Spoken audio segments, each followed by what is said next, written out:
irmãos. Louvamos a Deus, mais uma oportunidade de estudarmos juntos a nossa lição da Escola Bíblica Dominical. Vamos estudar hoje a lição número 10, que tem por título O Senhor Jesus Cura Hoje. Continuando o estudo sobre o verdadeiro pentecostalismo, a atualidade da doutrina bíblica sobre a atuação do Espírito Santo. Revista essa comentada pelo pastor Ezequias Soares. Lembrando para os irmãos que na descrição do vídeo tem os slides que utilizamos na aula, tanto em PDF como em PowerPoint, caso os irmãos queiram fazer alguma alteração. Então vamos adentrar em nossa lição. O textuário diz: é Ele que perdoa todas as tuas iniquidades e sara todas as tuas enfermidades. Salmo 103, versículo 3. Verdade prática: a cura de enfermidades é um dos benefícios da obra redentora do Calvário. Então vamos falar sobre cura divina, algo que é combatido para aqueles sensacionistas, aqueles que acreditam que os dons, ou parte dos dons já não são atuais, se encerrou com os apóstolos, na era apostólica, e acredita eles que isso não ocorre mais nos nossos dias. Alguns acreditam, como os sensacionistas são divididos em alguns grupos, alguns acreditam que ainda há milagres, só que Deus opera exclusivamente e não utiliza-se dos homens. Mas nós veremos na lição que faz parte da pregação do Evangelho os sinais. E a cura era uma característica marcante no ministério de Jesus e em seguida dos apóstolos, que demonstrava a compaixão de Deus, demonstrava também a obra redentora do Calvário, que abrangia não só a alma, mas o corpo, a alma e o espírito, e demonstrava também, servia como sinal para chancelar o poder de Deus, a autoridade da palavra que os discípulos e que a igreja prega. No comentário da Bíblia de Estudo Pentecostal diz o seguinte: a morte expiatória de Cristo foi um ato perfeito e suficiente para a redenção do ser humano total, espírito, alma e corpo. Assim como o pecado e a enfermidade são os gigantes gêmeos destinados por Satanás para destruir o ser humano, assim também o perdão e a cura divina vêm juntos como bênçãos irmanadas, destinadas por Deus para nos redimir e nos dar saúde.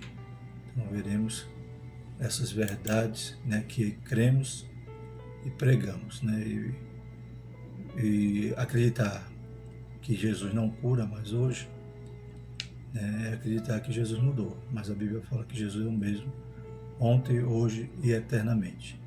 E não há nenhuma base bíblica para demonstrar que os dons cessaram no Novo Testamento, na conclusão do Novo Testamento. Então veremos aqui a nossa leitura diária, na segunda Êxodo 15, 26, a cura de enfermidade é uma promessa de Deus desde o Antigo Testamento.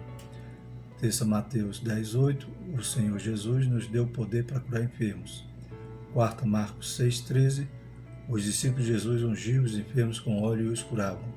Quinta Marcos 16, 15 a 20, a cura de enfermos acompanha a pregação do Evangelho. Sexta 1 Coríntios 12, 9, os dons de curar estão entre os dons espirituais e por isso são atuais. Sábado, Tiago 5, 14 a 16, ungir os enfermos para trazer a cura é uma prática atual. Leitura em classe está em Isaías 53, de 4 a 6 e Mateus 8, versos 16 a 17. Passamos a leitura. Isaías 53, 4. Verdadeiramente Ele tomou sobre si as nossas enfermidades e as nossas dores levou sobre si. E nós o reputamos por aflito, ferido de Deus e oprimido. Mas Ele foi ferido pelas nossas transgressões e moído pelas nossas iniquidades. O castigo que nos traz a paz estava sobre Ele, pelas suas pisaduras fomos sarados. Todos nós andamos desgarrados como ovelhas, cada um se desviava pelo seu caminho. Mas o Senhor fez cair sobre Ele a iniquidade de nós todos. Mateus 8, verso 16, e chegada a tarde, trouxeram-lhe muitos endemoniados, e ele, com a sua palavra expulsou deles os espíritos e curou todos os que estavam enfermos, para que se cumprisse o que fora dito pelo profeta Isaías, que diz: Ele tomou sobre si as nossas enfermidades e levou as nossas doenças. O objetivo da nossa lição é esclarecer que a cura divina acontece hoje. Então, faz parte daquilo que o movimento pentecostal prega e crê, que Deus continua curando, que Jesus continua curando hoje.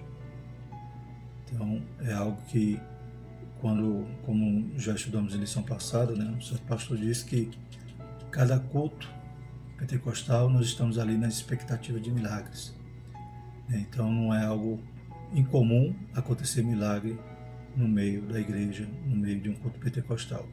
Então nós já estamos ali, já temos essa expectativa e Deus continua operando maravilha no nosso meio.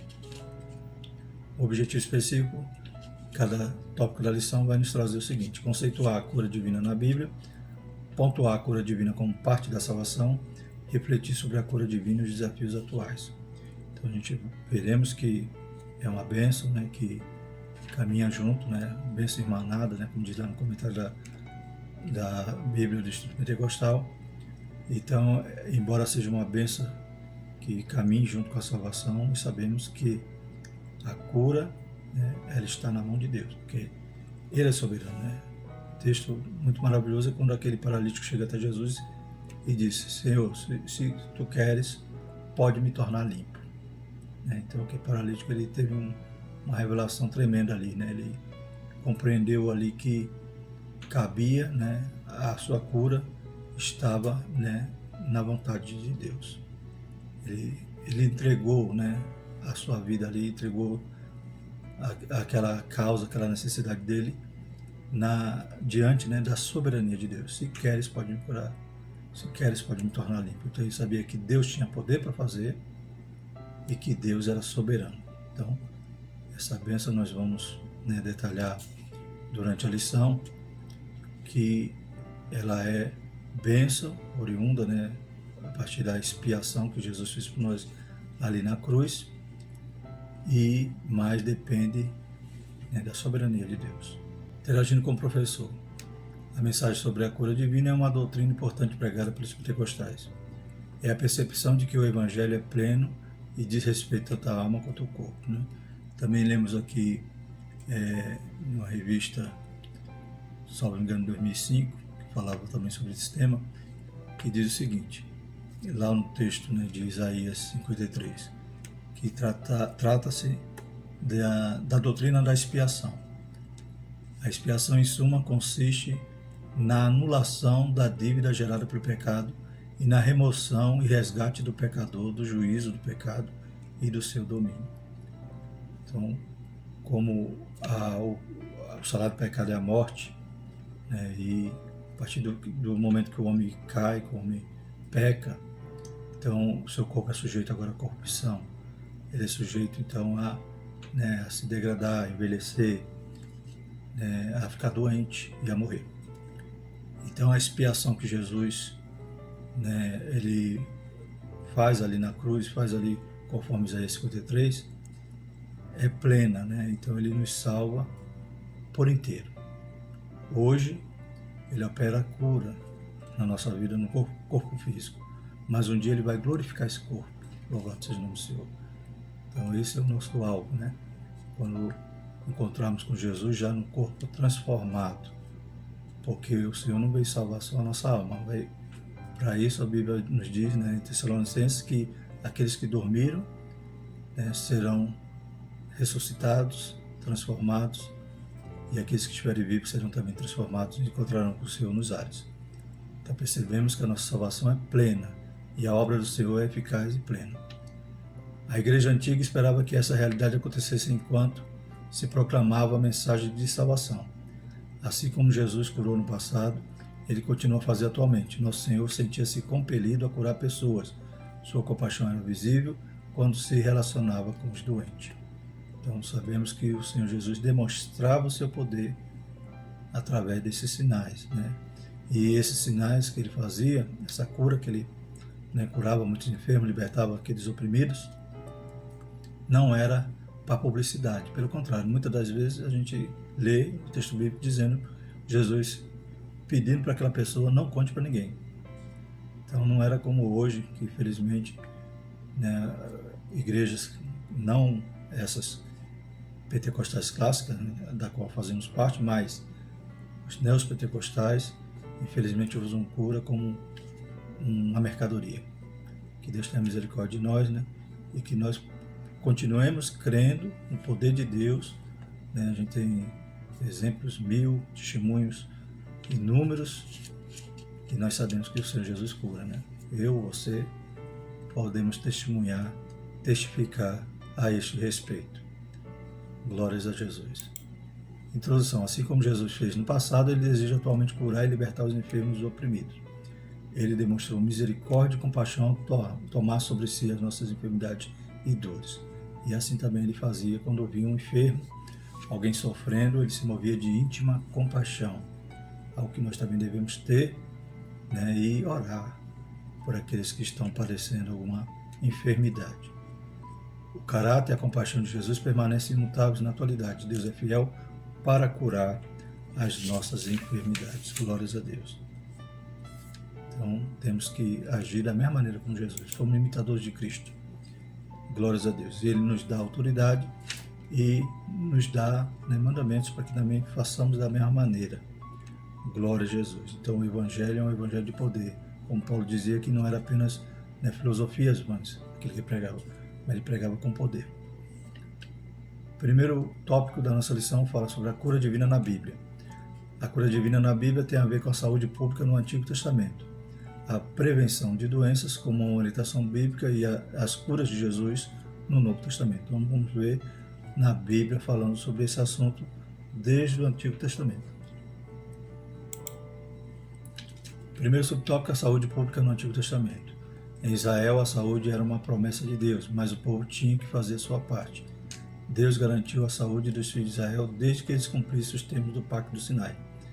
Em Êxodo 15, 26 diz: nenhuma das enfermidades porei sobre ti, que pus sobre o Egito, porque eu sou o Senhor que te sara, né? Jeová Rafá. Então, havia, né, em relação à aliança, as bênçãos que o povo estava, né, debaixo. A partir do momento que obedecesse, né, todo o pacto, toda a aliança, né, então eles tinham essa promessa de saúde, tinha a promessa de não cair sobre ele nenhuma praga daquelas que Deus, né, lançou ali sobre o Egito, bastando que eles obedecessem. A gente vai ver que em situações, principalmente ali no deserto, por exemplo, o povo desobedece e padece, né, sofre ali de pragas, de enfermidades, mas eles tinham essa garantia de saúde caso permanecesse na obediência. A cura de enfermidades de Israel era essencialmente milagrosa, principalmente acerca das doenças graves. Então não vemos na Bíblia registros que Israel, né, desenvolveu alguma ciência de medicina, né? Pelo contrário, eles realmente criam, né, no Deus que eles, né, estavam, né, buscando, adorando, e as curas eram essencialmente milagrosas. O remédio não estava nos médicos, como nos povos vizinhos, mas em Deus. Jeremias 17,14: cura-me, Senhor, e sararei. Salva-me, e serei salvo, porque Tu és o meu louvor. Então a gente vai ver que em outras nações havia já o desenvolvimento de alguma ciência desse aspecto medicinal. Mas Israel era realmente dependente de Deus. E nós vemos, né, muitas curas, né, registradas na Bíblia. Né? A gente vê a cura do rei Ezequias, né? Então a gente vê que Naamã e outros milagres que o Senhor operou ali em doenças incuráveis, né? A prevenção de doenças é bíblica. Então, a prevenção de doenças é bíblica. Nós vivemos hoje em uma época de pandemia, a gente sabe que a maior arma que temos é a prevenção. Tentar, como todas as recomendações, né, da saúde, evitar aglomeração, higienizar. Então a gente sabe que isso ficou bem, né, patente nos nossos dias. Mas isso é bíblico. Deus já tinha dado orientações, e interessante que na lei havia inúmeros preceitos, né, que aparentemente era só ritualístico, né, mas muitas das vezes Deus estava cuidando ali da saúde do povo. A alimentação, os alimentos que eram proibidos, né, conforme alguns estudiosos dizem que, por exemplo, o porco na época provocava, né, inúmeras enfermidades. Então, muitos alimentos que eram proibidos para Israel comer era nesse sentido também de prevenção daquelas doenças que era comum nas outras nações.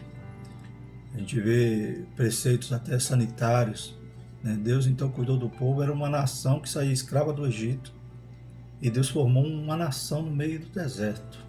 É um mistério tremendo. E a lei era o aio, né? A Bíblia diz que é o aio, era a babá do povo. E tinha preceitos ali para realmente prevenir doenças. Alguns preceitos no Levítico 15, que vai falar sobre impureza, né, sobre os fluxos de sangue, toda aquela... Além de ter, né, o sentido de purificação, de ritual, tinha também o sentido, né, sanitário, sentido de saúde. A lei de Moisés instruiu o povo sobre o padrão de higiene, Levítico 15, os preceitos dietéticos, no capítulo 17. Embora a parte da purificação fosse cerimonial, o objetivo principal era a saúde da população. Então, tudo era, né, Deus cuidando ali do povo de maneira zelosa e especial. Até a circuncisão.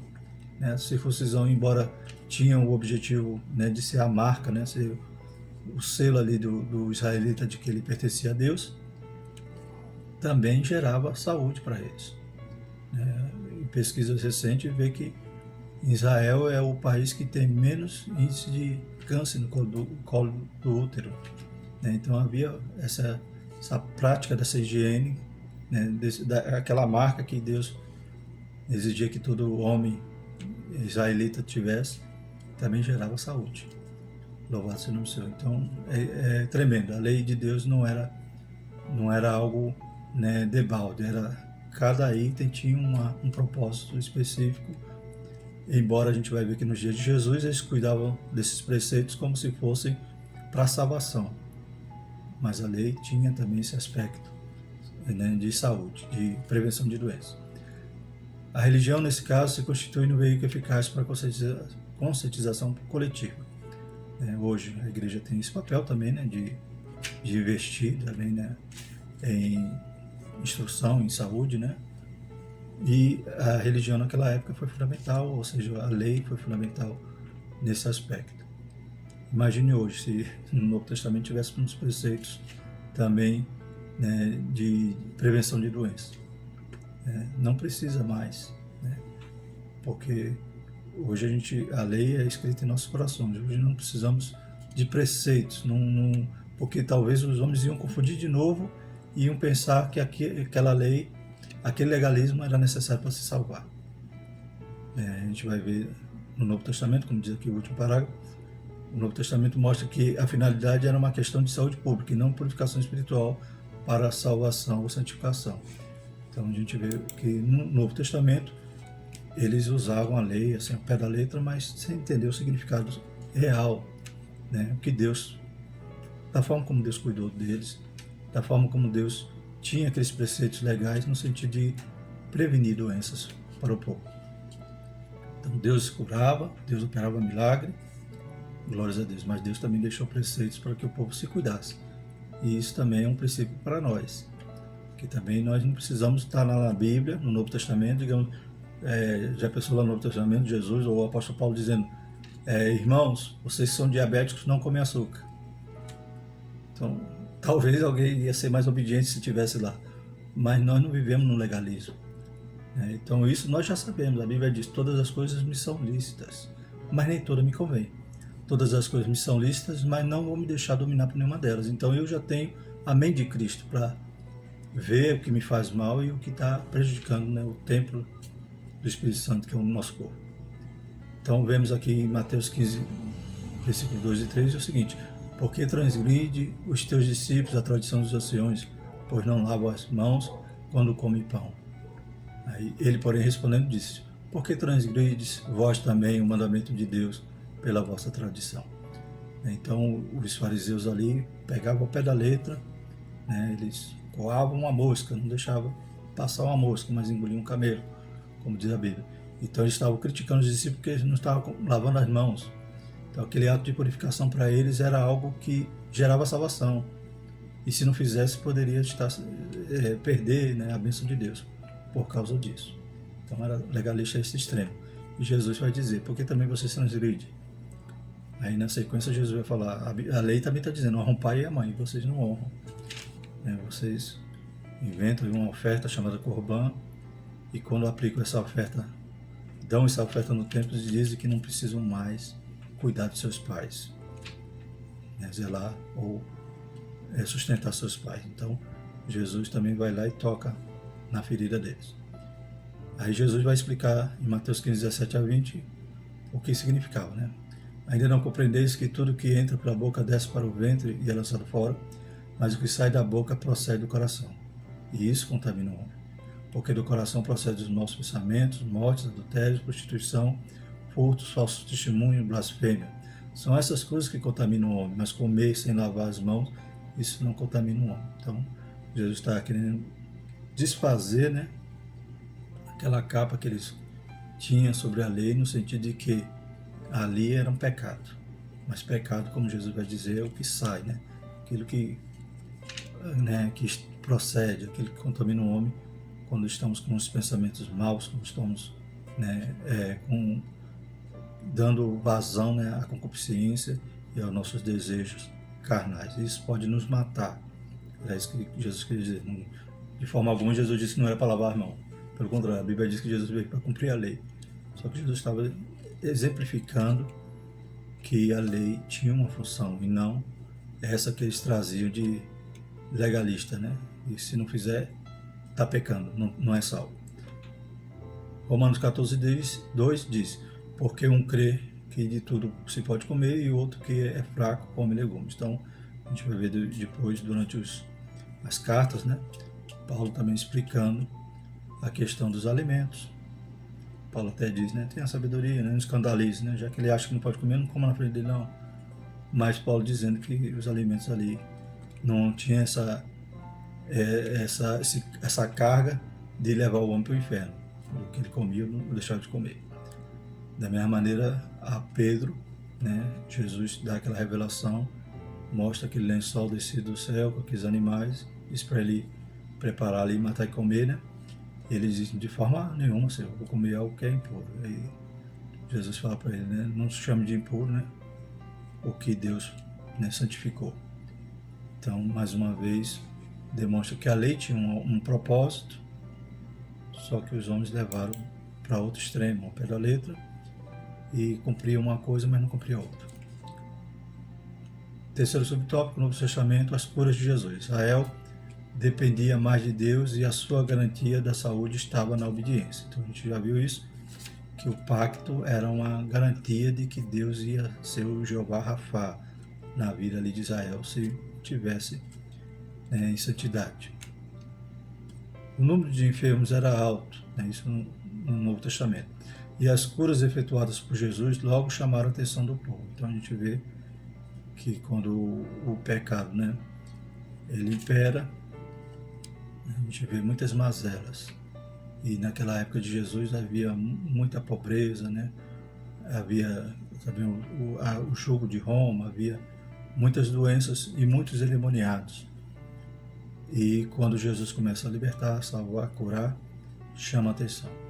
Mateus 4, 23 a 25 diz, percorria Jesus toda a Galileia, ensinando nas suas sinagogas e pregando o evangelho do reino, curando todas as enfermidades e moléstias entre o povo. Então vemos que Jesus curava, né? Jesus curava e ainda cura, porque ele não mudou. O mesmo evangelho que Jesus pregou, ensinou os discípulos, é esse que ele nos ordena a pregar, ir por todo mundo e pregar o evangelho. Esse evangelho vem acompanhado de poder. E de também como Jesus fazia, né? Ele tinha compaixão. Nós também devemos ter compaixão. E a sua fama correu por toda a Síria e traziam-lhe todos os que padeciam acometidos de várias enfermidades e tormentos, os endemoniados, os lunáticos, os paralíticos, e ele os curava. E seguia uma grande multidão da Galiléia, de Decápolis, de Jerusalém, da Judéia e da além do Jordão. Então chamou a atenção e grande era a multidão que seguia Jesus. Infelizmente, muitos ali não tinham né, o interesse genuíno, sinceridade, né? Mas buscavam ver os sinais. Tem um momento que Jesus faz uma pregação que eles consideraram dura e foram embora. Ficaram lá os 12. Jesus perguntou: vocês 12 não vão embora não? Aí Pedro falou: para onde? Só o Senhor tem palavra de vida eterna. Então os discípulos já tinham essa visão de que não era só os sinais, mas era a eternidade que importava. No Novo Testamento, as coisas de Jesus. Então Jesus veio ao mundo para salvar os pecadores. 1 Timóteo 1,15. Esta é uma palavra fiel e digna de toda aceitação, que Cristo Jesus veio ao mundo para salvar os pecadores, dos quais eu sou o principal. O Senhor se compadecia dos enfermos, dos oprimidos, de todos os de espírito abatido, porque essas pessoas andavam como ovelhas que não têm pastor. A compaixão era a principal motivação de Jesus para ministrar ao povo, e isso não mudou com o tempo, pois a promessa de cura divina continua valendo. Então, Marcos 16, 17 a 20 vai dizer: esses sinais seguirão os que crerem, meu nome expulsarão os demônios, falarão novas línguas, pegarão as serpentes, se beberem alguma coisa mortífera, não lhes fará dano algum. Imporão as mãos sobre os enfermos e os curarão. Então Jesus deixou essa promessa de cura divina e é algo que nós devemos então, né, crer, pregar, orar, ter fé, pois o Senhor continua sendo o mesmo. Marcos 9,36 diz: e vendo a multidão, teve grande compaixão deles, porque andavam desgarrados e errantes, como ovelha que não tem pastor. Temos aí uma tabela, um quadro, com os milagres, né, de cura que Jesus operou. Né? São 27. Se não me engano, ele teve 35 sinais, milagres, né? Fora aqueles textos que vai dizer que Jesus curava todos, né? Todos ali que traziam a ele. Nós temos esses registros, né?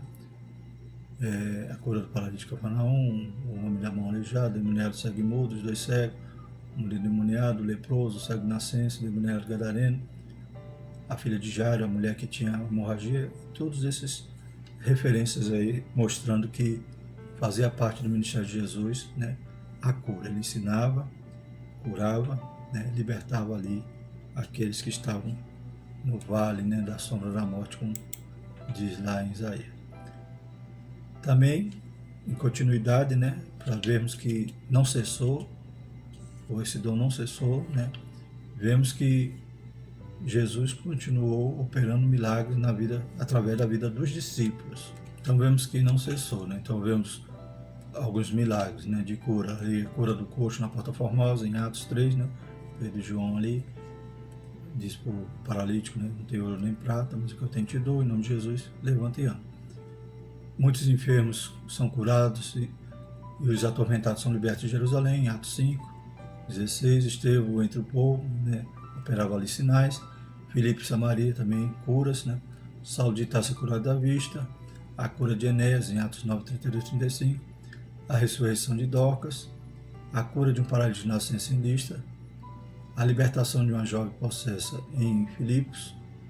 A cura e libertação de muitos em Éfeso. A ressurreição de Eutico. Paulo é picado por uma cobra venenosa, uma víbora venenosa e é curado. E Públio, principal da ilha de Malta, é curado. Então a gente tem alguns registros aí sobre os milagres de cura que mostra que não cessou em Jesus, né? Embora o sensacionista vai dizer que cessou nos apóstolos, mas a recomendação de Jesus era para pregar o evangelho, né? E Jesus dizendo, né, porão a mão sobre os enfermos e sararão. Segundo tópico, a cura divina como parte da salvação. Então vemos que o pecado, né, ele origina, né, toda doença, inclusive a morte. E quando Jesus veio desfazer, né, as obras do diabo, como diz lá em 1 João 3,8, a parte B, né, para isso o Filho de Deus se manifestou para desfazer as obras do diabo. Então vemos que tudo que é causado pelo pecado, quando somos salvos, né, nós temos então acesso a essa promessa, a cura, né? Então podemos pedir a Deus por alguma enfermidade. Agora, todos serão curados? Não, aí depende da vontade de Deus. Deus tem propósito, tem planos, né? Então Ele é soberano. Então, a cura divina como parte da salvação. O discurso profético de Isaías 53 anuncia a obra redentora de Jesus no Calvário. Encontramos alguns detalhes dessa palavra profética no Novo Testamento que mostram com clareza que a salvação e cura divina caminham juntas. Então, lembrando lá sobre expiação, que consta, a doutrina da expiação que consta lá em Isaías 53, ela, em suma, consiste na anulação da dívida gerada pelo pecado e na remoção e resgate do pecador do juízo do pecado e do seu domínio. Então, toda consequência, nós temos acesso a ser liberto da consequência do pecado.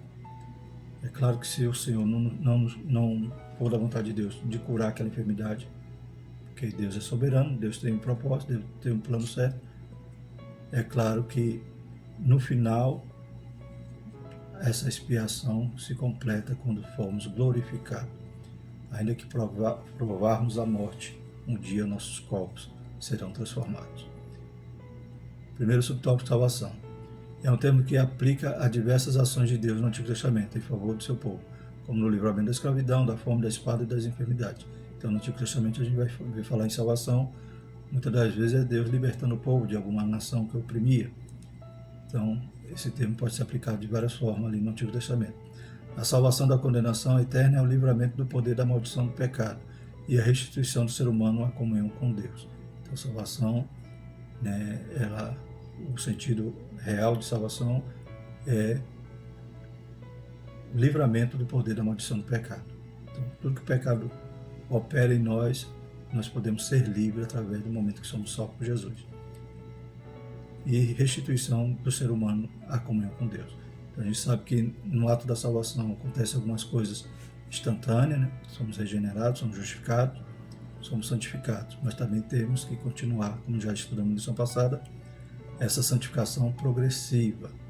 Então, esse mesmo momento que a gente restitui essa comunhão com Deus, a gente pode perder se a gente continuar negligenciando tão grande salvação e vivendo uma vida de pecado.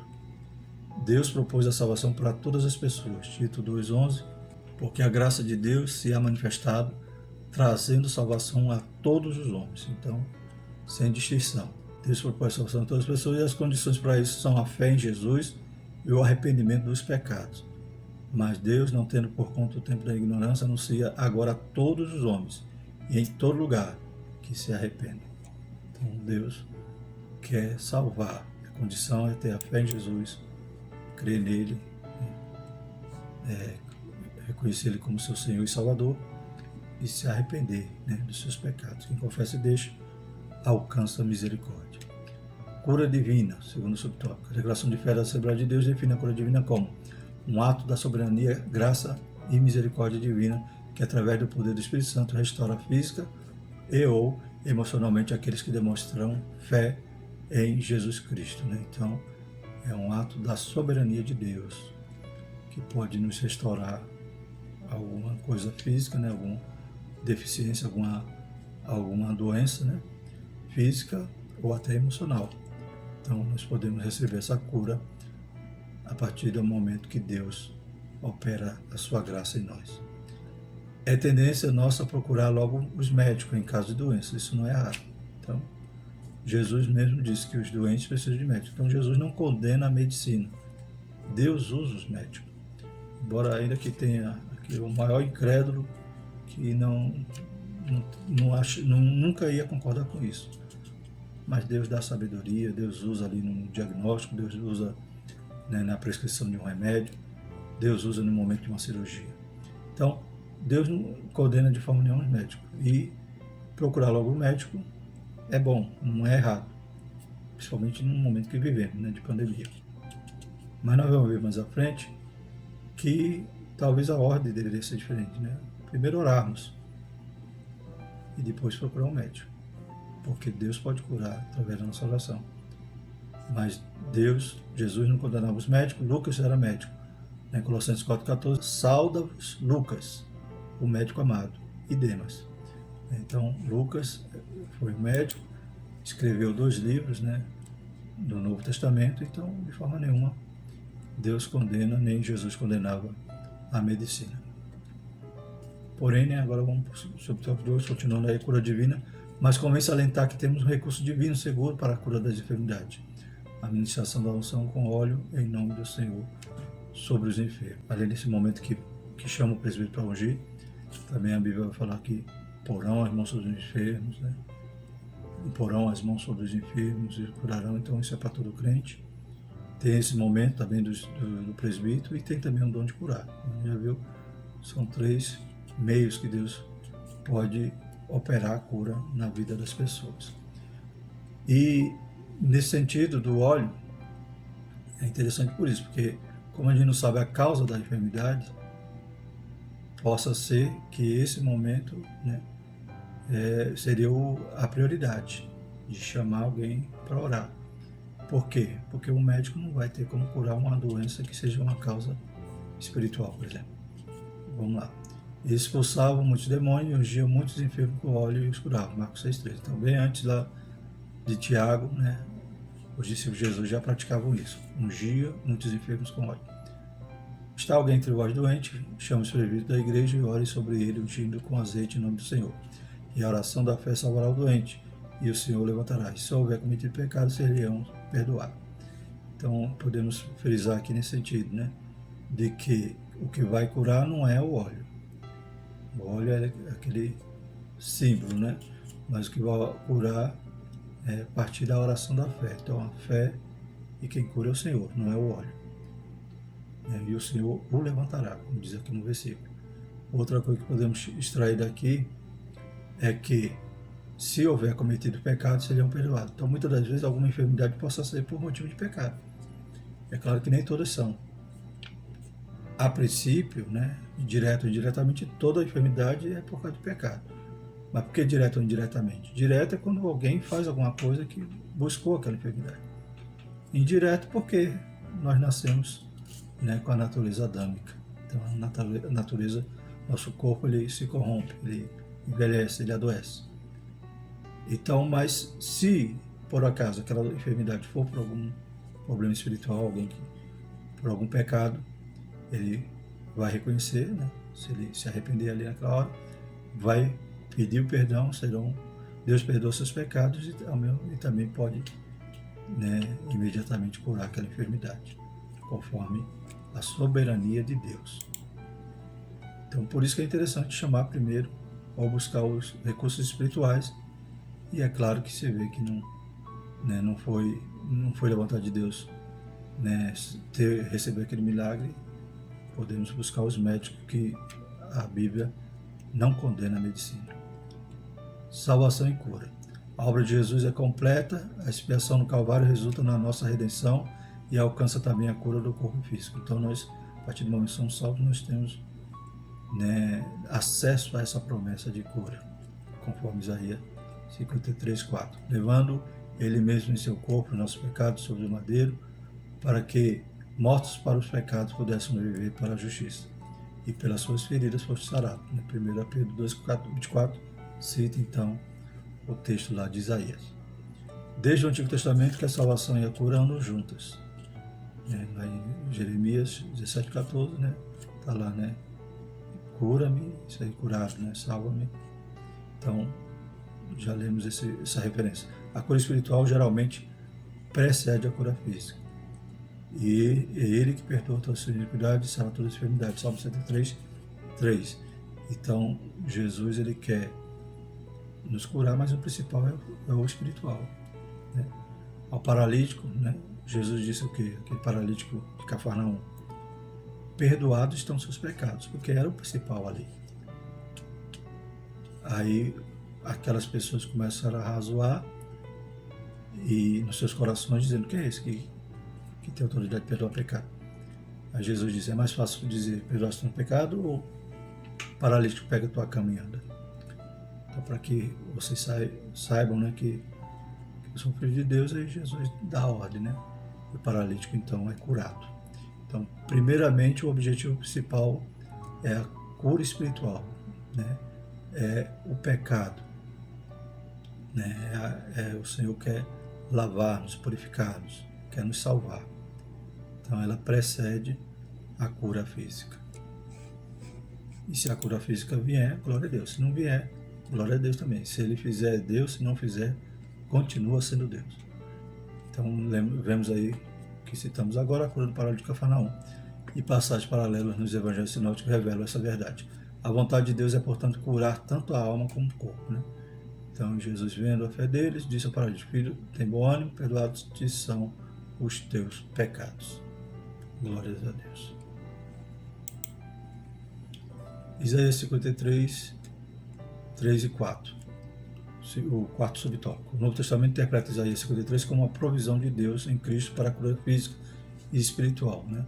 Então, vamos ver essa hermenêutica aí, a Bíblia explicando a Bíblia. O Evangelho de Mateus aplica a palavra: ele tomou sobre si a nossa enfermidade e as nossas dores levou para si, Isaías 53, 4, ao ministério de cura do Senhor Jesus. Então, está aí Mateus 8, 16, 17. E chegada a tarde, trouxeram-lhe muitos endemoniados, e ele, com a sua palavra, expulsou deles os espíritos, e curou todos os que estavam enfermos, para que se cumprisse o que fora dito pelo profeta Isaías, que diz: ele tomou sobre si as nossas enfermidades e levou as nossas doenças. Então, podemos interpretar que Isaías 53, 3 e 4 não fala só sobre o pecado, mas fala também, né, literalmente sobre enfermidades. Então, a Bíblia explicando a Bíblia. O verbo sarar, em pelas suas pisaduras fomos sarados, indica a cura física. Isso está muito claro nas inúmeras curas físicas de enfermos efetuadas por Jesus. Então, Jesus veio para desfazer as obras do diabo. Jesus veio para desfazer o efeito do pecado na nossa vida e nos curar, né? Demonstra o poder de Deus, é um sinal de que o Senhor tem poder de tudo. O Senhor, não há doença que o Senhor não possa curar. O câncer para Deus é nada, o Covid para Deus é nada. Glórias a Deus. Mas é de acordo com a sua vontade. O próprio Jesus disse lá no Getsemane, né? Que não faça a minha vontade, mas faça a tua. Essa cura é também espiritual, isso diz respeito à salvação.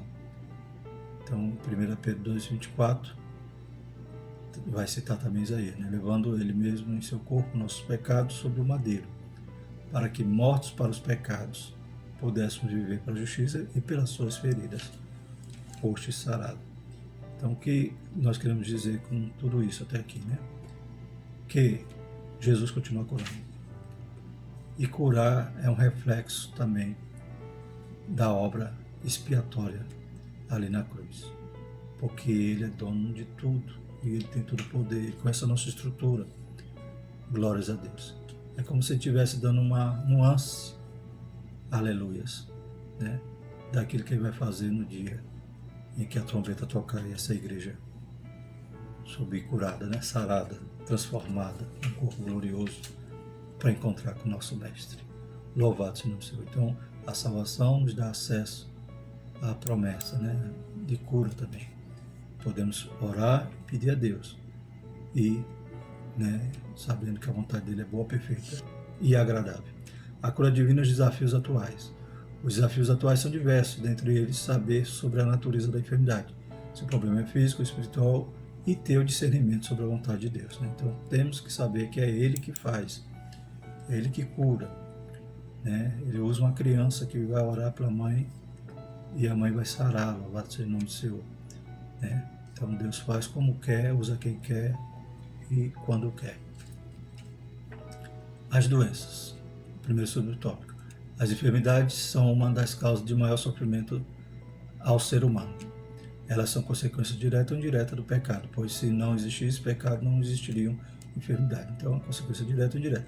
Não quer dizer aqui que toda doença é pecado, mas quer dizer que a doença só existe por causa do pecado que entrou no mundo. Mas vamos ver agora, né, os motivos que pode ocorrer essa enfermidade. Mas isso não significa que todos os enfermos estejam em pecado, né? Há enfermidades que são consequências diretas do pecado, né? João 5,14, né? Está aí embaixo. Depois Jesus encontrou no templo e disse: eis que estás são, não peques mais para que te não suceda alguma coisa pior. Então, Jesus, então, ele vai encontrar aquele paralítico que ele curou ali do tanque de Betesda, aquele que havia 38 anos que padecia ali paralítico. E quando Jesus encontra ele depois no templo, ele dá essa recomendação a ele para não pecar mais, para que não acontecesse algo pior. Então, entende-se que o que ele padecia ali era a causa de algum pecado dele. Então, há enfermidade nesse sentido. Muitas das vezes a gente envereda por lugares ou caminhos que não deveríamos percorrer, né? Até mesmo algumas enfermidades que já possuímos, né? E não cuidamos, né? Hipertensão, diabetes. Então a gente sofre consequências. No entanto, não se pode generalizar, visto que cada caso tem suas peculiaridades, né? Nós já estudamos na revista que falava sobre Jó, a gente sabe que a enfermidade pode ter vários motivos, né? Pode ser até alguma enfermidade que estejamos passando ali, um sofrimento que estejamos passando, para o Senhor nos ensinar alguma coisa, né? Pode ser para algo para que glorifique o nome dele, como acontece na situação onde o cego de nascença, os discípulos perguntam: quem foi que pecou para ele nascer assim? Foi ele ou foi os pais? E Jesus diz: não, isso aí, essa doença não foi por causa do pecado. Aí vai ser manifesta a glória de Deus. Louvado seja o nome do Senhor. Então, e há a doença também por estarmos no mundo, né? O sol nasce para os bons e para os maus. Então, há uma calamidade hoje pública e podemos adoecer, podemos até morrer, né? Então, isso não significa que eu morri porque estava em pecado, não. Tem casos e tem casos, né? Então, é isso que a lição está nos trazendo. Aí vamos ver aqui alguns exemplos de homens de Deus que adoeceram, né? E, por exemplo, Paulo não obteve a cura. Grandes homens de Deus não conseguiram se livrar das doenças. Esse é um desafio, às vezes, fora da compreensão humana. O apóstolo Paulo tinha um espinho na carne e qualquer que seja a natureza desse problema era, sem dúvida, uma enfermidade, conforme Gálatas 4, 13 a 15. Vou fazer a leitura aqui na versão, nova versão transformadora, que diz assim: e certamente se lembram que eu estava doente quando lhe anunciei as boas novas pela primeira vez. Embora a minha saúde precária fosse uma tentação para me rejeitarem, vocês não me desprezaram, nem me mandaram embora. Ao contrário, acolheram-me e cuidaram de mim como se eu fosse um anjo de Deus, ou mesmo o próprio Cristo Jesus. O que aconteceu com a alegria que vocês demonstraram naquela ocasião? Estou certo de que, se fosse possível, teriam arrancado os próprios olhos e os teriam dado a mim. Paulo vai lembrar a igreja de Gálatas essa condição que ele chegou ali doente e os crentes ali o abraçaram, né, não o rejeitaram.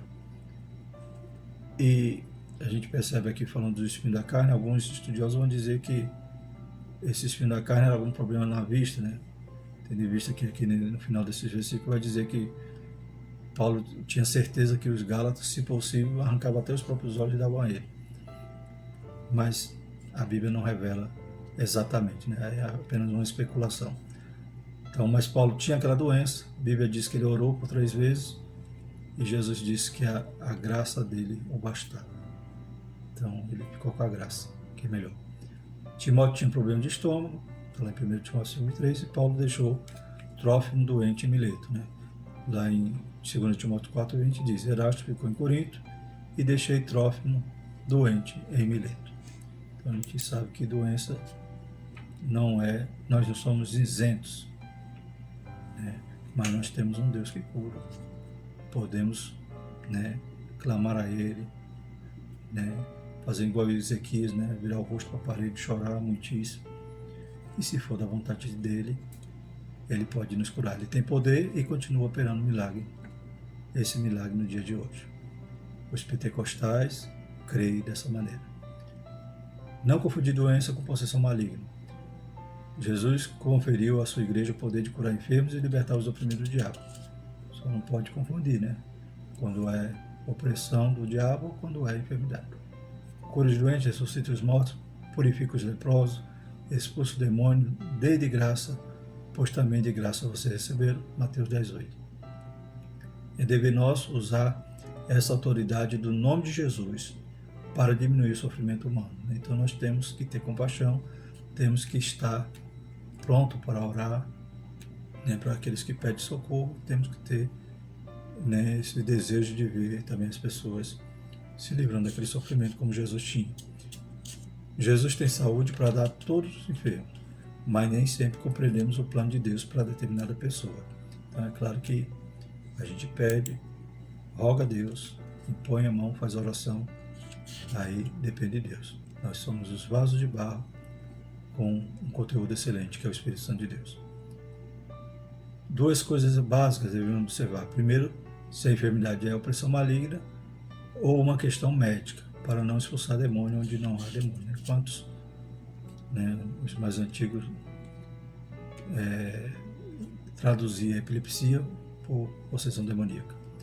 E a gente sabe que não é, né? Possessão demoníaca é uma coisa, a doença epilepsia é outra. Então não podemos confundir, temos que ter discernimento para não machucar, como diz aqui, isso machuca as pessoas, e não é tão incomum entre nós. Quer dizer que hoje ainda muitos fazem assim, mas que os abençoados estudantes de escola dominical, né, creio que não vão mais confundir. Pelo contrário, vão pedir a direção de Deus, o discernimento, e não, né, diagnosticar. Que Deus nos guarde, né? Segundo, entender que Jesus é Senhor e não servo. Outro ponto importante. Jesus não vai curar porque nós estamos mandando. Não temos nenhuma condição de mandar e nem podemos determinar, decretar nada. A gente tem que rogar, né? A gente tem que suplicar. Glórias a Deus. É Ele que faz a obra. Ele cura como quer e onde quer, de acordo com a sua vontade. Então, Mateus 6,10 diz: venha o teu reino, seja feita a tua vontade, tanto na terra como no céu. É a oração do Pai Nosso, né? E Hebreus 13,8, Jesus Cristo é o mesmo monte, hoje e eternamente. Glórias ao nosso Deus. Precisamos saber que a cura divina é real e atual. Além disso, devemos entender que o Senhor Jesus cura quando, como e onde quer, e não da maneira que às vezes pensamos, né? Segundo Reis 5:10 e 14, vai falar sobre a história ali de Naamã.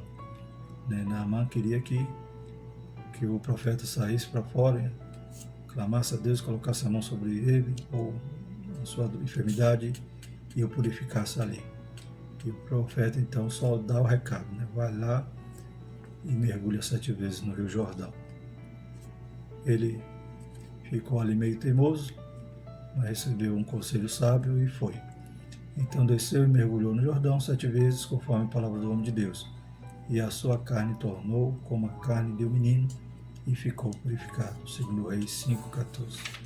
Que Deus, que Jesus maravilhoso esse nosso, né? Como diz o corinho. Próxima lição, lição 11, compromissados com a evangelização. Graças a Deus que o Senhor possa continuar, né, nos usando, nos ajudando, aleluias, curando, que se os amados, algum de vós estejam doentes, possamos nessa hora pedir a Deus para que Ele nos visite e nos dê saúde. Amém? Maravilhoso eterno Deus, cremos, Pai, no Teu poder, cremos, Senhor Jesus, que nenhuma enfermidade é nada, Pai. Pai, aleluia, nenhuma enfermidade pode resistir à autoridade que é no nome de Jesus. Se o Senhor quiser, Pai, o Senhor pode nos tornar limpo. Deus Santo, Deus Poderoso, te pedimos, Pai, visita aquele que está enfermo, aquele que está doente, aquele que está com Covid, Senhor. Aleluia, Senhor Jesus. Pai, aleluia, nós cremos no Teu poder, na Tua graça, na Tua misericórdia. Pai, faça conforme a Tua vontade, Senhor Jesus. Pai, faz um milagre e glorifica o Teu santo nome, para a glória do Teu nome. Amém. Por tudo isso dizemos que a graça do nosso Senhor Jesus Cristo, o amor de Deus e a consolação do Espírito Santo seja conosco, hoje e para sempre. Amém.